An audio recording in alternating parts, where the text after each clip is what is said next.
Tere nos mandó un perfil que cuando lo leí me encantó. Dice, negra, mujer, mamá de Isita, señora enojona, comunicadora social egresada de la Universidad de Cartagena y aspirante a la maestría en Historia de la Universidad Nacional de Colombia, con sede en Medellín, escritora empedernida. Gestiono mi presencia en redes sociales con un fuerte activismo digital antirracista y crítico. Y además es emprendedora. Teresa de Jesús Asprilla Soto. De manera personal he estado en varios de sus espacios de formación. Los videos que hace los escucho todos completos. Estuve también en un espacio presencial. Veo sus historias y las sigo. Entonces, me parece que es una mujer que necesita seguir su voz, es una voz auténtica que necesita ser visibilizada aún más, que en el Caribe también podamos tener referentes como Teresa, me parece importantísimo y que ojalá después de esta sesión todos vayan a seguirla y a aprender también con ella, porque yo aprendo un montón también de su perspectiva también de autores, de autoras negras que también ella visibiliza en su Instagram y también como de esta presencia que ella dice que hace en redes también desde molestar e incomodar, que me parece genial. Entonces, con todas estas flores, le damos la bienvenida a Teresa, bienvenida Tere, qué gusto. Siempre desde Construyendo Ciudadanía habíamos querido tenerte de alguna forma y qué bueno empezar por acá. Entonces, bienvenido. Hombre, gracias. Yo feliz de verdad de estar esta mañana con ustedes, con todas, todos, todes. Bueno, muchas gracias también por los piropos, por las flores. Yo cuando me inviten, ahí yo voy a hablar lo que sea que necesiten que hable, porque realmente es como una de las cosas que más me gusta hacer. Y pues nada, voy a hacerles un spoiler. Lo primero que quiero que entiendan es que de aquí yo no les voy a responder todas las vainas. Yo creo que ustedes de aquí salgan con un montón de preguntas, me pueden escribir, se pueden sentar en la libertad de agendar un espacio conmigo si quieren o con otras personas, pero el objetivo de la charla de hoy, que además está un poquito blocuda, pero voy a tratar de hacerla lo más amena posible, es que ustedes se queden con un montón de inquietudes. O sea, yo no vengo aquí a resolverle las vainas, sino que ustedes se vayan inquietos, incómodos, o sea, lo suficientemente incómodos para seguir como preguntándose las cosas, indagando y demás. Entonces, yo no sé si es posible que yo comparta mi pantalla por aquí, que tengo como una presentación que les hice, podamos como conversar.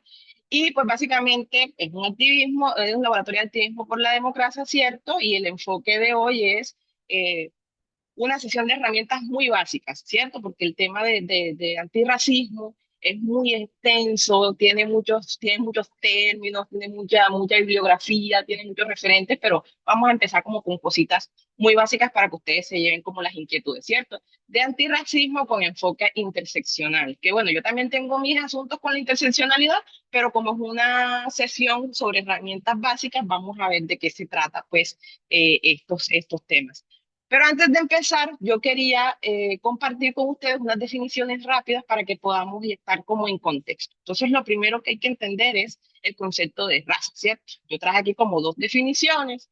La primera es que la raza se entiende como un concepto biológico, ¿sí?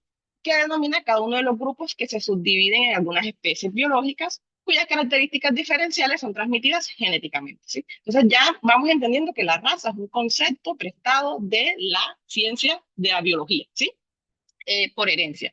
En la biología, la palabra raza llegó a ser adoptada incluso como una categoría taxonómica. La taxonomía es esta ciencia que se encarga de clasificar a los seres vivos en familias, en grupos, en especies, etcétera, etcétera. Y que en la categoría taxonómica, raza viene siendo como una subespecie dentro de las especies, ¿sí? Eso, digamos, esto es un primer marco de comprensión para entender por qué la raza, ¿sí? Se entiende como se entiende a planos a nivel de relacionamiento social, ¿sí?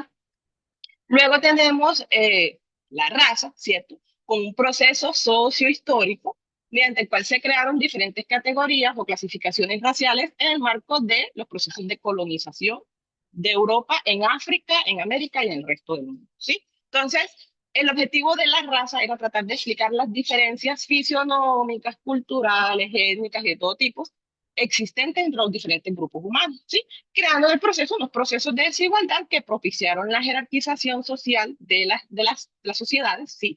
En términos raciales, ¿sí? Y con ello, pues obviamente esta justificación se presentó como palantir para la explotación de los recursos, para lograr los procesos de marginalización y deshumanización de los cuerpos ubicados en la parte más baja de esta jerarquía que se establece en los términos de la raza, ¿sí? Entonces vemos que bajo la lógica del marco del pensamiento europeo, ¿sí? Que ellos empiezan como su empresa de expandirse por todo el mundo, ellos crean este concepto de raza, toman el concepto prestado pues, de las ciencias naturales y lo aplican al plano de relacionamiento humano para tratar de explicar las diferencias de por qué yo me veo blanco y por qué esta persona del África se ve negra y por qué las personas de América se ven indígenas. Es decir, hay una lógica también de cómo se filtra la información a través de los sentidos, el sentido de la vista, que pues he leído recientemente, que es como el sentido predominante para establecer los modos de relacionamiento en el marco de pensamiento occidental, europeo, del norte global, y entonces a partir de ahí se crean como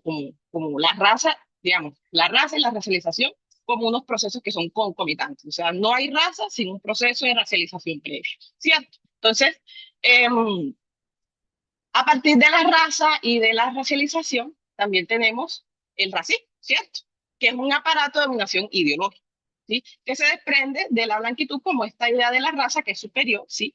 Y que se sirve de estas jerarquías sociales preestablecidas para establecer toda una estructura social. Y entonces encontramos que en la cúspide de esta jerarquía, pues están las personas blancas, ¿sí? Y de ahí para abajo, pues ya todo lo demás, que, no se, que cada vez se considera menos humano, ¿cierto? Y que es excluyente, ¿sí? En los términos de la raza, del género y de pues, otras características que se atraviesan como en la corporalidad de las personas y que determinan de muchas maneras sus planos de acceso a las oportunidades vitales y demás. Entonces, las personas consideradas inferiores por no ser blancas están pues, en la base de esta jerarquización social cuyos cuerpos de existencia y modos de relacionarse no se alinean con estos estándares de la blanquitud, ¿cierto? Que además está establecida como el estándar de la experiencia humana en todo aspecto de la vida. Entonces, entender esto nos va a ayudar a entender por qué marcos de pensamiento como la interseccionalidad surgen para tratar de explicar o para tratar de entender cómo todas las otras categorías, ciertos que se desprenden de este marco de la blanquitud, atraviesan la existencia y determinan el plano pues, de las oportunidades vitales de las personas. ¿Y qué podemos hacer en términos de antirracismo para eso? ¿Cierto? Entonces, hemos hablado un poco ya de la raza, cómo se establece, ¿cierto? La raza, en qué marcos son posibles los procesos de racialización.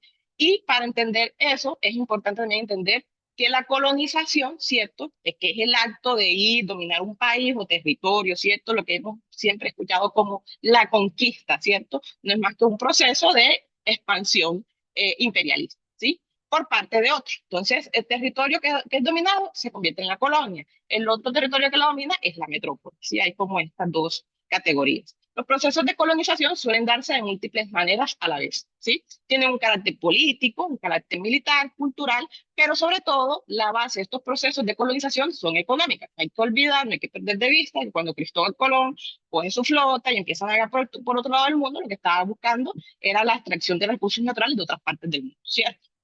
Y todos estos fenómenos son concomitantes, o sea, suceden al mismo tiempo, ¿sí? Con la posibilidad de presentar otras manifestaciones, así como de desarrollarse de forma violenta o pacífica. Usualmente lo que sucede es que la colonización se impone a través de un proceso muy violento, ¿sí? Que es como lo que hemos entendido de todo este tema del el genocidio de los pueblos originarios, de la esclavización de las personas africanas que fueron secuestradas para, pues, convertirse en mano de obra esclavizada y demás. Entonces, usualmente la colonización es un proceso violento en sí mismo, ¿cierto? Entonces, también hablando de la colonización se desprende la colonialidad, ¿cierto? Que es un patrón de dominación global propio del sistema mundo moderno capitalista que se origina en el momento, porque el colonialismo es un proceso histórico, es un hecho histórico concreto, pero la colonialidad es como todo el marco ideológico que se desprende de ese proceso en sí mismo, ¿sí? Que se presentó a principios del siglo XVI.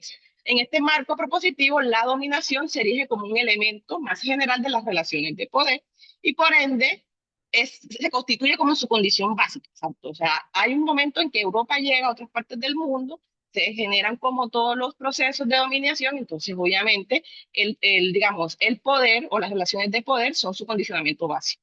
Dicha condición se funda en una relación asimétrica en donde algunas agrupaciones sociales ejercen el control sobre las demás, ¿sí? Aunque la dominación recae sobre todos los ámbitos de la existencia social y se establece como condición primordial para su control, son la autoridad colectiva y la subjetividad, intersubjetividad, sus ámbitos más centrales. Es decir, es como nosotros nos hemos apropiado de todos estos marcos de pensamiento, ¿sí? Y así la imposición de la dominación por medio de la violencia se organiza una estructura de autoridad colectiva que al mismo tiempo se legitima en la subjetividad, ¿sí? Entonces es como que las cosas siempre, o sea, nosotros cuando pensamos en la colonización o en la colonialidad, ¿sí? La colonialidad tiene más que ver como con el ser, ¿sí? Como nosotros hemos interiorizado esos marcos de pensamiento, sí, que nos ponen como en unos lugares de opresión. Y que son útiles como marco de pensamiento, como sistema de opresión ideológica al hecho concreto, pues, del colonialismo que se presentó como una empresa económica.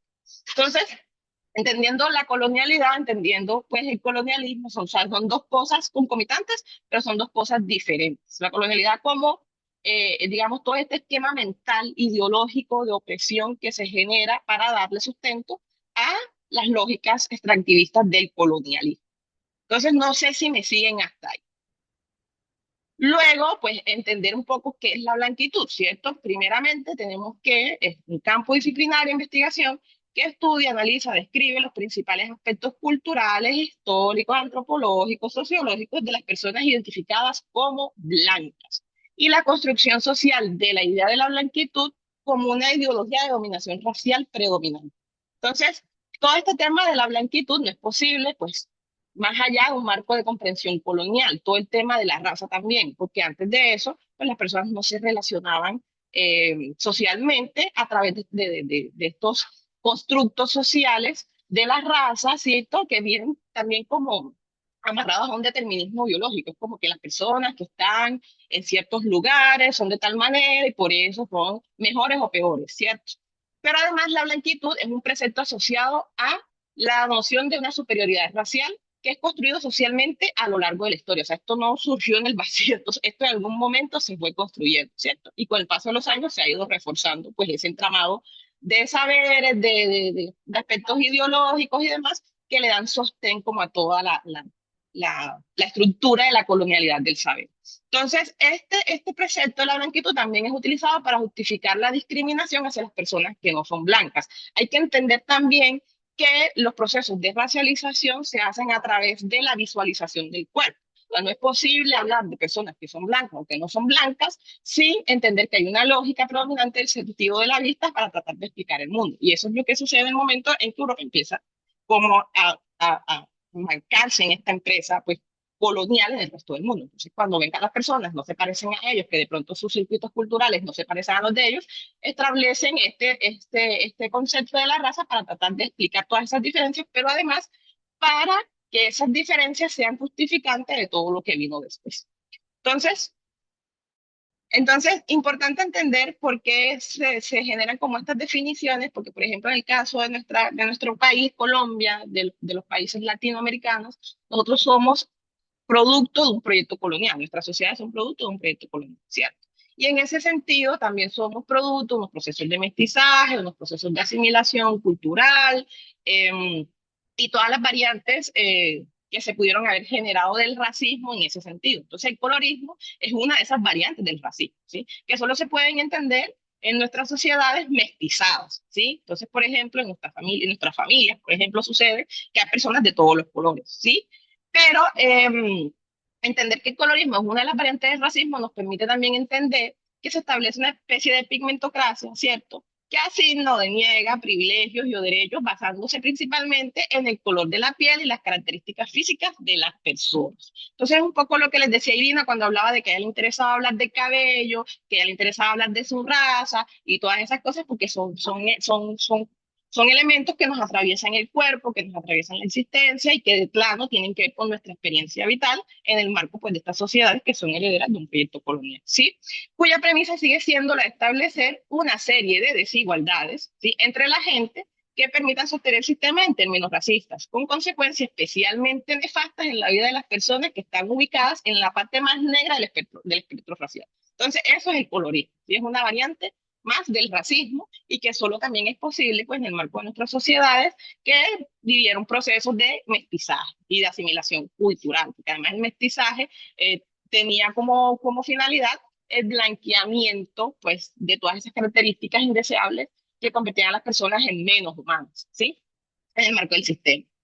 Entonces, les quise también traer este concepto de misogynoir, ¿sí? Que es como una frase, digamos, la persona que acuñó el término utilizó misogyn de misoginia y noir de la palabra francesa negro, ¿sí? Que viene siendo como la misoginia específica hacia las mujeres negras, ¿sí? Este término fue acuñado por la académica estadounidense Moya Bailey para nombrar cómo se entrecruzan la misoginia, o sea, el odio de los hombres, que es una cosa estructural hacia las mujeres, con el racismo, ¿sí? En la experiencia particular de las mujeres negras, que sufren pues ambas violencias estructurales pues en su vida, ¿sí? O sea, como mujeres y como mujeres negras, pues ya es bastante problemática la existencia para las mujeres negras. Entonces, importante entender este término también, por lo que más adelante vamos a hablar sobre la interseccionalidad.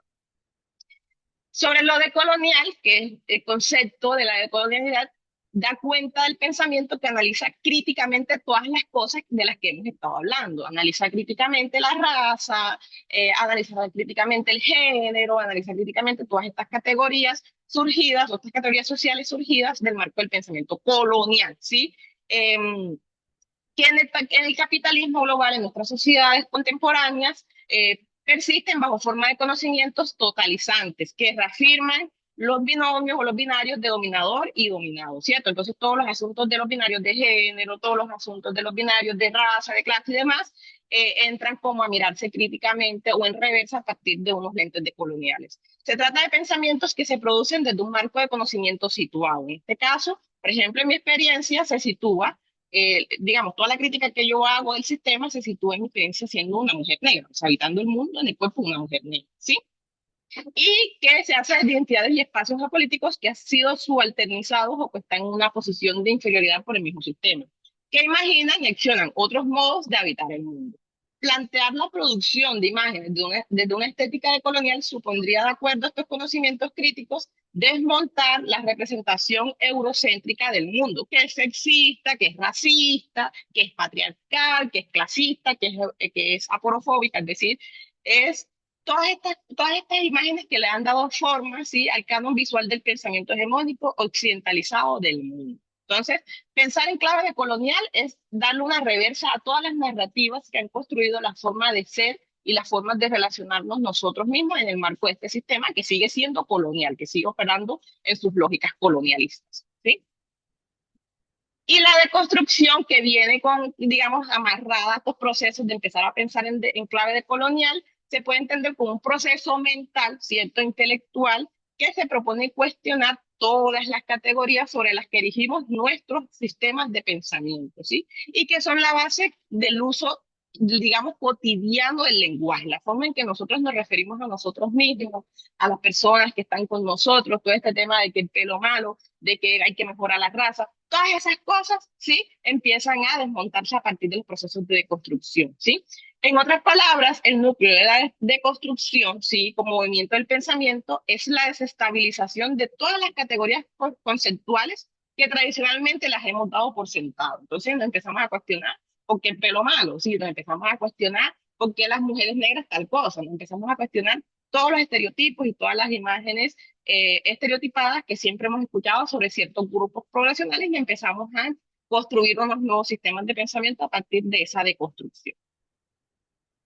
Y finalmente tenemos que el antirracismo es una postura política, ¿sí? Que reivindica todos los derechos humanos. Si tengo un asunto con los derechos humanos, tengo ya varios meses pensando en los derechos humanos, pero digamos que para el caso que ahorita mismo estamos tratando como de dilucidar, se corresponde, ¿sí? De las personas que no son blancas, ¿sí? Luchando por el reconocimiento del estatus de humanidad, ¿cierto? Porque en los procesos de racialización también invisten unos procesos de deshumanización de las personas no blancas, ¿sí? De aquellos que han sido sujetos históricamente vulnerados, marginados e invisibilizados en el marco de los procesos de racialización, ¿cierto? Gestados como recurso principal de la explotación económica colonialista, cuyas consecuencias al día de hoy todavía estamos viviendo, ¿cierto? Entonces sabemos que ser una persona negra es también ser una persona que tiene, digamos, un desigual acceso a los derechos, a las garantías de los estados, a la protección del Estado. Es decir, todavía hay unos procesos de deshumanización que ponen en riesgo la vida de las personas que no son blancas. Y el antirracismo es una postura política que busca revertir esa lógica. Entonces, básicamente es una lucha que no es como que hoy amanecí antirracista y mañana no. O sea, eso es una cosa que uno asume en el momento en que asume hasta que se muere. No, no es como que hoy ya no sea, no, no se puede, no se puede. Entonces, ya teniendo como en estas definiciones en la mente, vamos un poco, ¿sí? A hablar de algunas claves para entender el racismo y cómo se hace activismo antirracista, ¿cierto? Porque digamos que existe racismo, pero también la posibilidad de hacer antirracismo como una contrapropuesta de lo que el sistema siempre nos ha puesto, pues, en las manos. Entonces, ¿de dónde surge la idea de la raza? ¿Cierto? Entonces, primeramente se produce un encuentro, que es este momento histórico concreto en que Europa llega a las costas de América, en que Europa llega a las costas de África, a las costas de todo el mundo, ¿sí? Y a partir de ese encuentro, las personas europeas notan que hay otros sistemas sociales, hay otras personas que lucen diferentes, ¿sí? Porque hay que entender también que la raza tiene mucho que ver con la forma en la que el sistema pelea, y eso tiene que ver con el sentido de la vida. Entonces, todas estas diferencias físicas, de los rasgos físicos, de los aspectos culturales y demás, empiezan a racionalizarse. No hay que perder de vista, además, que el momento histórico concreto en el que empieza todo el proceso de colonización de Europa en el resto del mundo también es el momento concreto en el que se sientan las bases del proyecto humano. Es decir, hay un momento en que los europeos empiezan a hablar del renacimiento, ¿cierto? Un momento en que los europeos empiezan como a retomar todas estas ideas de la sociedad grecorromana, ¿cierto? De la cultura grecorromana y empiezan a desprender de Dios y del orden sobrenatural todas las cosas que suceden en el mundo, ubicándolas en el cuerpo pues, del varón blanco. Entonces, todos esos lineamientos de la humanidad quedan establecidos ahí mismo en el momento en que también se están presentando los procesos de colonización en otras partes del mundo que digamos, desproveen a las personas encontradas en esos territorios de todas estas características humanas que se están empezando como a delinear. Entonces, ese momento en que todo este raciocinio, digamos, toda esta corriente de pensamiento humanista empieza a generar esas diferencias, se empieza a racializar a la gente, ¿cierto? Entonces, cuando racionalizamos la diferencia, creamos las jerarquías raciales, luego surge la raza como un producto de esta racionalización de la diferencia, se establecen las jerarquías sociales teniendo en cuenta como esas categorizaciones y finalmente surge el racismo como resultado de todo el proceso. Entonces, este esquema que digamos está aquí como muy breve, encierra siglos de historia de la humanidad, ¿sí? Y digamos que la historia de la raza también es la historia de la blanquitud, tratando de encontrar esos lugares que les permitieran como la explotación de la vida y de los recursos en otras partes del mundo. Entonces es un poco lo que dice Jean-Paul Sartre en el prólogo de Los Condenados de la Tierra, este libro de Frantz Fanon, que es maravilloso, en el que habla que a principios del siglo XX habían en el mundo 1.500 millones de habitantes. 500 millones eran hombres y mil pues eran indígenas, que eran como las personas del resto del mundo. Entonces, este proceso que les estoy mencionando aquí lleva siglos construyéndose, ¿sí? Y en nuestras manos, está en nuestra responsabilidad asumir el antirracismo como una postura de largo aliento, además, que está encaminada como a revertir todas estas lógicas. Entonces, se presenta, como ya les comentaba, la colonización, que es el proceso histórico concreto, sí, que incluye los procesos de navegación, de exploración, de asentamiento, sí, de organización social en estos asentamientos en otras partes del mundo, sí, con base en la importación de modelos sociales y sistemas socioculturales europeos en otras tierras del mundo, sí, con fines de extraccionismo económico y enriquecimiento de las potencias europeas. No hay que olvidar nunca, y soy muy enfática en esto, que el colonialismo era una empresa económica. Que te quieren vender la idea de que vinieron a civilizarnos, que nos trajeron el idioma y las instituciones, eso es pura paja. Ellos vinieron a buscar plata aquí, a buscar recursos, a saquear vidas, todo lo que pudieran hacer para enriquecerse. Entonces, al mismo tiempo, ¿sí? Se presenta la colonialidad como los factores que permanecen en la configuración de todas las dinámicas políticas, sociales, culturales y económicas y demás, como consecuencia de la colonización, ¿sí? Y que se configuran alrededor de las formas de saber, del poder y del ser. También es una cuestión ontológica, ¿sí? Entonces, todas esas cositas que nosotros escuchamos en la cotidianidad, de que es que hay que mejorar la raza, que es que el pelo maldito, que es que tienes el alma tan negra como tu piel, que eso es una perla que nos dejó la televisión colombiana recientemente, vienen de estas formas de entender entendernos dentro de estos marcos de la colonialidad, ¿sí? Y justo en medio, pues el colonialismo, ¿sí? Que es la suma de este hecho histórico concreto de la colonización, más todos los factores culturales que se consolidan en todos los territorios, aspectos y ámbitos de la vida. Entonces, importante tener esto en cuenta a la hora de empezar como a desmontar nuestros sistemas, ¿sí? Entonces, hay unas consecuencias en la aplicación de la raza o del concepto biológico de la raza en el plano del relacionamiento humano. Y tienen que ver con el empobrecimiento de uno para el enriquecimiento de otros. Pues, digamos, una lógica concomitante. O sea, no puede haber unos procesos de acumulación, ¿cierto? Sin que haya unos procesos de despojo. Tenemos que tener claridad sobre eso. Hay una acumulación desigual, ¿cierto?, del capital del mundo. Hay desigualdad. Obviamente que la desigualdad es la base del sistema. No se puede esclavizar a otro ser humano. ¿Sí? Entonces, pues obviamente estas personas no pueden ser humanas, desigualdad. Hay unos procesos de aculturación, hay unos procesos de vaciamiento en los cuales pues tú extraes no solamente de la tierra, sino pues de la vida, de la gente, extraes todo lo que puedes, ¿sí? Hay unos procesos de genocidio, por lo menos en América, en los pueblos, yo, bueno, tengo en mi mente el caso más concreto que tengo es lo que pasó en Cartagena. Cartagena es la ciudad en la que yo nací. Por ejemplo, hay una fundación española de la ciudad en 1533, hacia 1585, el 90% de la población nativa había desaparecido, o sea, habían pasado apenas 50 años, entonces obviamente hay unos procesos de genocidio. Hay unos procesos de borramiento, ¿sí? Porque además estas personas que desaparecieron no solamente ellas físicamente, sino sus historias, sus lenguajes, sus cosmovisiones, sus formas de entender el mundo, sus culturas, es decir, todo un entramado de saberes y de cosas que nunca sabremos cómo eran porque ya no están. Eh, Obviamente unos procesos de desidentificación, de colorismo, de pigmentocracia, o sea, homogenización, un montón de cosas que al día de hoy todavía siguen teniendo unas consecuencias reales y concretas en la vida de todos nosotros.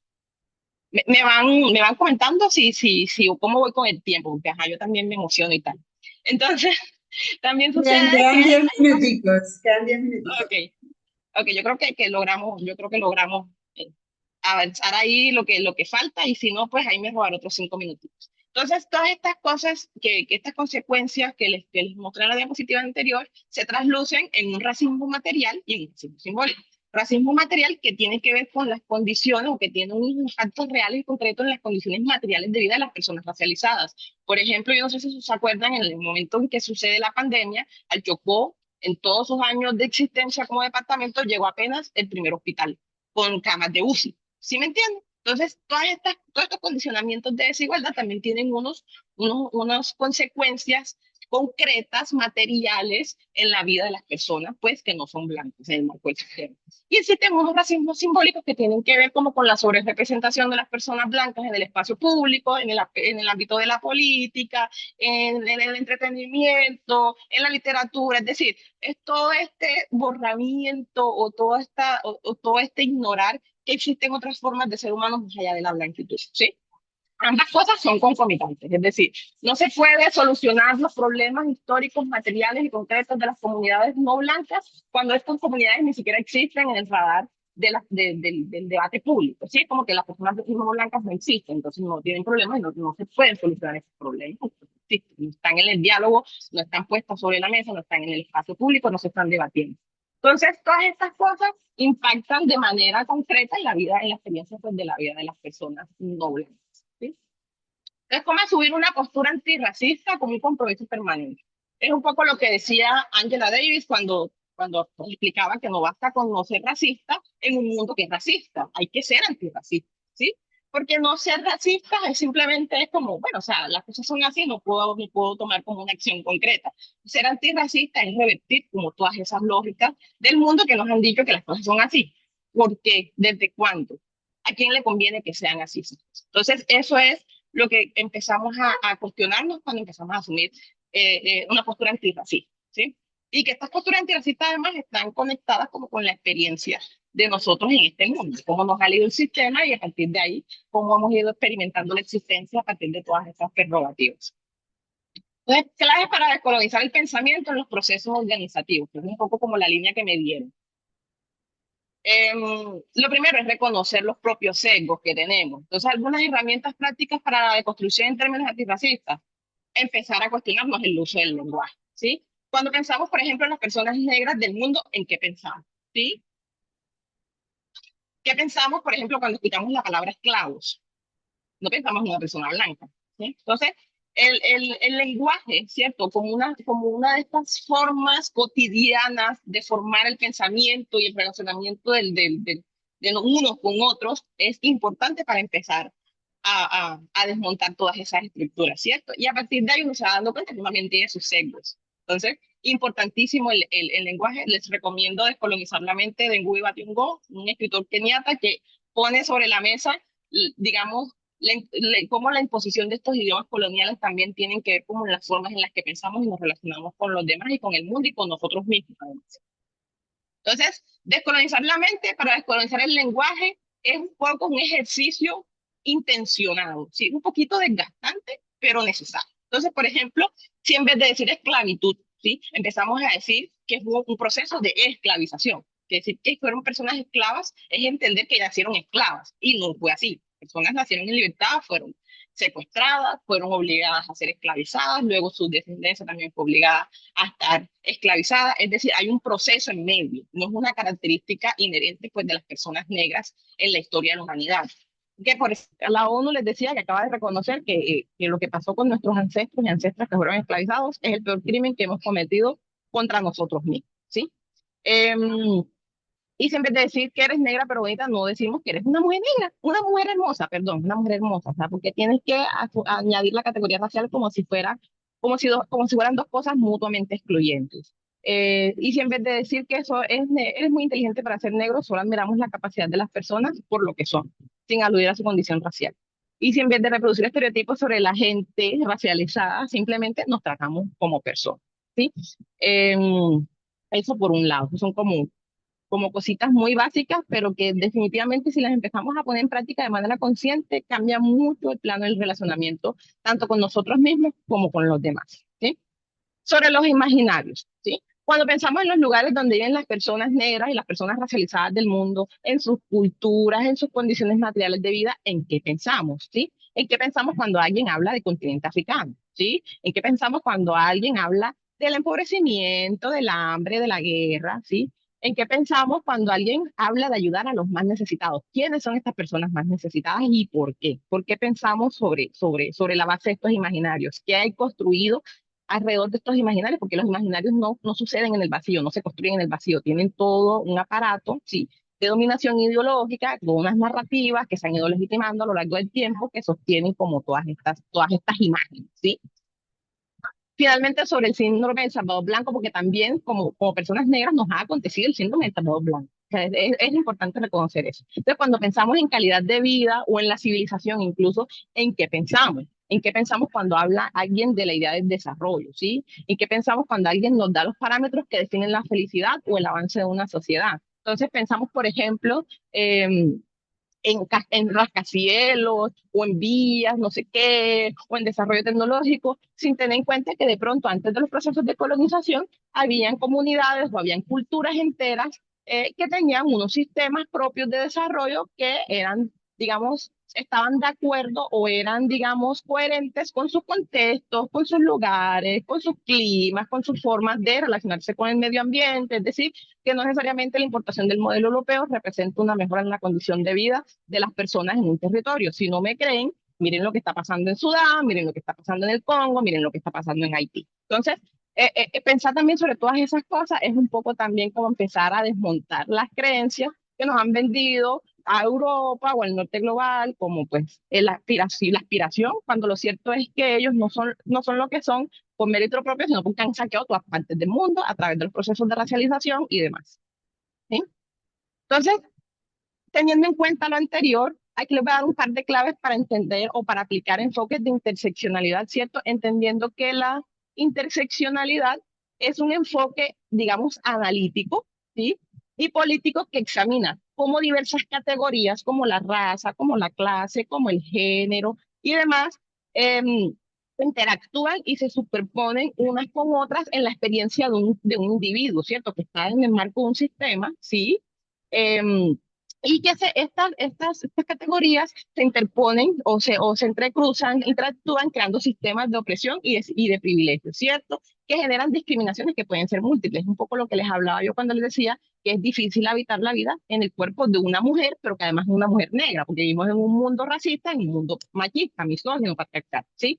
El concepto fue acuñado por Kimberly Crenshaw, que era una académica negra, además, que estaba tratando como de entender su lugar dentro del movimiento feminista, ¿cierto? Porque el movimiento feminista también tiene como sus asuntos de la blanquitud, ¿sí? Con el fin de visibilizar y hacer conciencia, ¿sí? Sobre las estructuras que generan desigualdades, ¿cierto? En la vida de las personas y que no actúan estas desigualdades de manera independiente, sino que están correlacionadas. Entonces, entender que la interseccionalidad tiene que ver como con cómo la raza, el género, la edad, la ideología política, la apariencia, el estatus de tu familia, tu lugar de origen, tus creencias religiosas, como todas estas cosas se entrecruzan en la forma en la que tú estás experimentando la experiencia de vida en un mundo que es racista, ¿sí? Que es machista, que es desigual. Entonces, dicho lo anterior, ¿de qué hablamos cuando hablamos de interseccionalidad? Es cuando pensamos en el cuerpo y sus posicionamientos dentro del sistema. Encontramos que hay ciertas categorías que se atraviesan entre sí y que de muchas maneras condicionan nuestra experiencia vital, ¿sí? Entonces, pensar un momento. ¿Es lo mismo ser un varón blanco, heterosexual, adinerado, lo que tú quieras, que ser una mujer negra en el mundo? Pensemos un momento en lo que les estoy planteando aquí.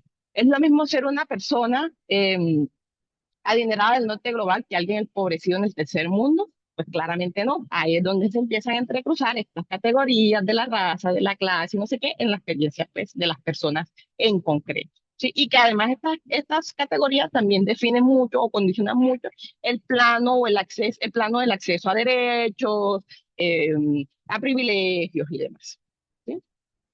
Entonces, ¿qué podemos hacer para aplicar estos enfoques en nuestros procesos, no solamente organizacionales, sino del día a día, ¿cierto? Entonces, por ejemplo, lo primero que yo encuentro más importante es que hay que reconocer la diversidad y lo valioso que es la diversidad. No solo como un asunto de la expresión de la sexualidad y demás, sino la diversidad en sí misma. Hay que reconocer que lo violento en el mundo es establecer un molde de la humanidad que es restringido, que es excluyente, que genera unos procesos de desigualdad. Entonces, entender esos primeros asuntos es entender que pues somos valiosos en la diversidad que nos acontece, ¿cierto?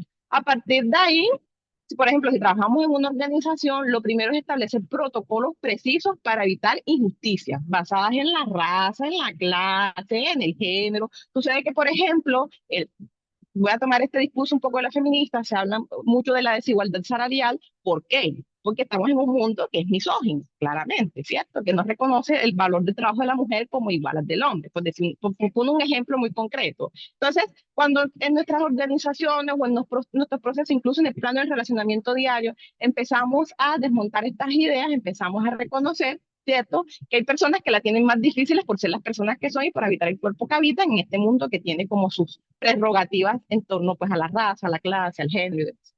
Em, en tercer lugar, generando oportunidades amplias en las que puedan participar todo tipo de perfiles. Por ejemplo, si es una organización o si es un lugar de trabajo, reconocer que las personas, más allá del cuerpo que les acontece, más allá de las experiencias que les acontecen, más allá de las identidades que adoptan, tienen unas capacidades que pueden ser sometidas a prueba y que valdrá la pena, digamos, después de incluirlas, determinar si son aptas o no para el trabajo, pero no actuar como a priori, porque es que, ay, no, me parece que es una mujer negra, como tiene ese pelo afro, no se debe procesar, entonces no le doy el trabajo. No sé si me explico. Ahí va operando el asunto del racismo en el tema, pues, del acceso a las oportunidades, ¿sí? En cuarto lugar, garantizando también el acceso prioritario a ciertos grupos profesionales en las iniciativas surgidas de la organización. Por ejemplo, si yo me acuerdo mucho que hace algún tiempo me llegó una invitación para aplicar una convocatoria, estaban buscando alguien que ayudara como a escribir una antología sobre masculinidades trans. Marica, yo soy una mujer negra, pero soy una mujer cisgénero. ¿Qué puedo decir yo de las masculinidades trans? No tengo ni idea. Entonces, garantizar el asunto de acceso, ¿cierto? En una primera instancia, también nos abre como el abanico de posibilidades a ver otros puntos de vista, otras experiencias de vida que pueden enriquecer nuestra experiencia también en el mundo. No es solo como, pues, no es que estamos solos, sino que estamos desconectados. ¿Sí? Entonces, garantizar esos accesos prioritarios a estas personas que de pronto no tienen las mismas oportunidades que los demás, también nos va a dar la posibilidad de ampliar nuestras perspectivas. Y finalmente, asegurando la posibilidad de que cada quien pueda reivindicar sus agendas propias desde sus propios lugares de enunciación. Es un poco lo que les ponía del ejemplo. O sea, yo que voy a hablar de masculinidad trans si yo soy una mujer cisgénero, ¿sí? Entonces, es también entender que las personas negras o que las mujeres negras tienen unas agendas, ¿sí? Que las mujeres blancas tienen unas agendas, que las personas de la población LGBTIQ+, tienen sus propias agendas, que las experiencias de vida trans tienen sus agendas. Es decir, que cada persona, desde sus propios lugares de enunciación, desde sus propias experiencias, puedan empezar a generar o poner sobre el debate cuáles son sus necesidades, cómo pueden lograr satisfacer esas necesidades, es decir, no es como, es un poco desmontar el síndrome del Salvador Blanco, o sea, no voy a venir a salvarte, di tú, es entender que estas personas tienen capacidad de agenciar sus propios problemas y de encontrar sus propias soluciones, ¿cierto? Es dejar que estas mismas personas hablen por sí mismas y expliquen las cosas que tienen que explicar. Entonces, ya teniendo como todo esto en mente, o sea, y por eso se los dije y les hice el disclaimer de que yo esto iba a ser muy rápido, porque además tengo 40 minutos y seguramente ya me pasé del tiempo, pero vamos a hacer un poco la introspección de todas estas vainas, así muy rapidito, y hablemos un segundito. Y yo quiero que se vayan aquí como con la idea de que no es posible pensar el mundo que nos acontece hoy sin tener un sentido histórico del presente que nos está sucediendo en este momento. Porque todas estas cuestiones de hablar de interseccionalidad, de generar unos enfoques que permitan el acceso igualitario de ciertos grupos al plano de las oportunidades y demás, están ancladas en una historia, ¿cierto? En una construcción de unas narrativas que se han ido consolidando a lo largo de la historia y que está en nuestro deber desde una postura antirracista, continua, activa y comprometida, em, empezar a derrumbar. Entonces, nada, vamos a hablar un ratito. No sé si nos alcanza el tiempo para escucharnos. Ya me dirán. Gracias, Tere. Creo que podemos hablar 5 minuticos porque ya Isaac está, él también está aquí ya en el espacio esperándonos. Y ahí le pedimos 5 minuticos más. Em, yo personalmente quiero Sin como... problema. Ay, gracias, Isaac. Entonces, quiero conectar lo último del anterior post que pusiste con el primer taller que dimos sobre democracia, en donde hablábamos que hablar de democracia es hablar de pluralismo y de crear agendas diferentes y que entre más agendas ciudadanas confluyan en la democracia, más fuerte va a ser la democracia. Entonces, sería lo que tengo por decir y creo que quedamos como muy provocados y luego te contactamos para seguir confabulando, porque quedamos muy provocados para seguir explorando el tema, porque pareciera que el tema de antirracismo y pasa de agache en las agendas gubernamentales y pasa de agache también en el diálogo, por ejemplo, actual que se está dando electoral, ¿no? Entonces, Ujú.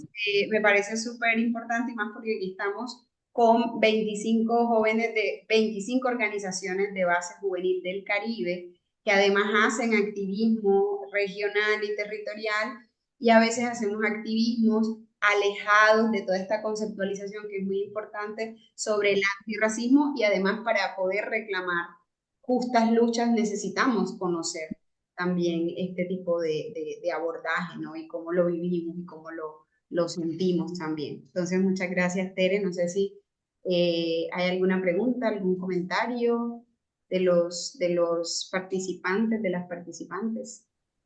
Yo creo, ya como para cerrar, yo creo que es importante reconocer, ¿sí? Que, o sea, todo lo que nosotros hemos concebido como, no, es que así son las cosas, no es que no podemos hacer nada por cambiarlo y tal, en algún momento eso se construyó, ¿sí?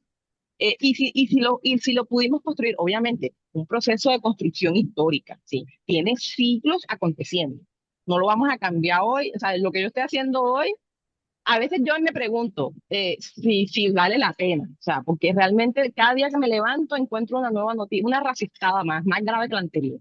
Total. Em, y tener como claridad sobre la larga data de estos procesos nos va a poner también en la perspectiva amplia del sistema, ¿sí? Y nos va a poder ayudar a entender que, o sea, tenemos que hacerlo ya, o sea, nos urge. No lo vamos, o sea, el resultado de esto que estamos haciendo no lo voy a ver yo, seguramente no lo va a ver la hija mía, seguramente no lo van a ver los hijos de mi hija si es que ella tiene hijos. O sea, esto es una cuestión, esto es una carrera de largo aliento, esto es una maratón histórica que estamos corriendo. Entonces, el compromiso es ese.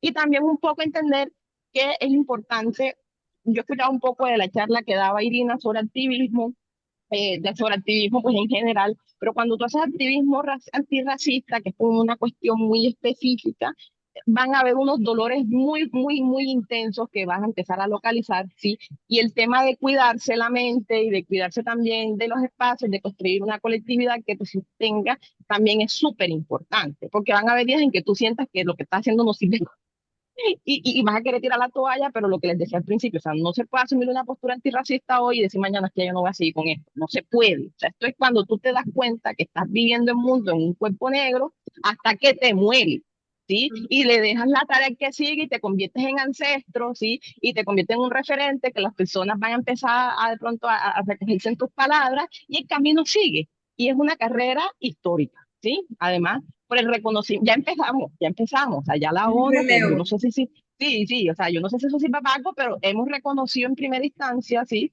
que es lo más grave que nos hemos hecho a nosotros mismos, sí, como humanidad, sí, todo este proceso de la esclavización que además pues tiene sus bases ideológicos racistas. Entonces, es un camino que toca empezar, que es duro, que te va a doler, que te va a incomodar, que va a ser peligroso en algún momento, pero que vale la pena seguir. Entonces, les dejo la invitación ahí. Por aquí están mis redes sociales, no sé si las alcanzan a ver en la pantalla para que hablemos otro ratito. Y ya, le doy el espacio a Isaac. Demasiado agradecidos con Tere, con también los otros talleristas.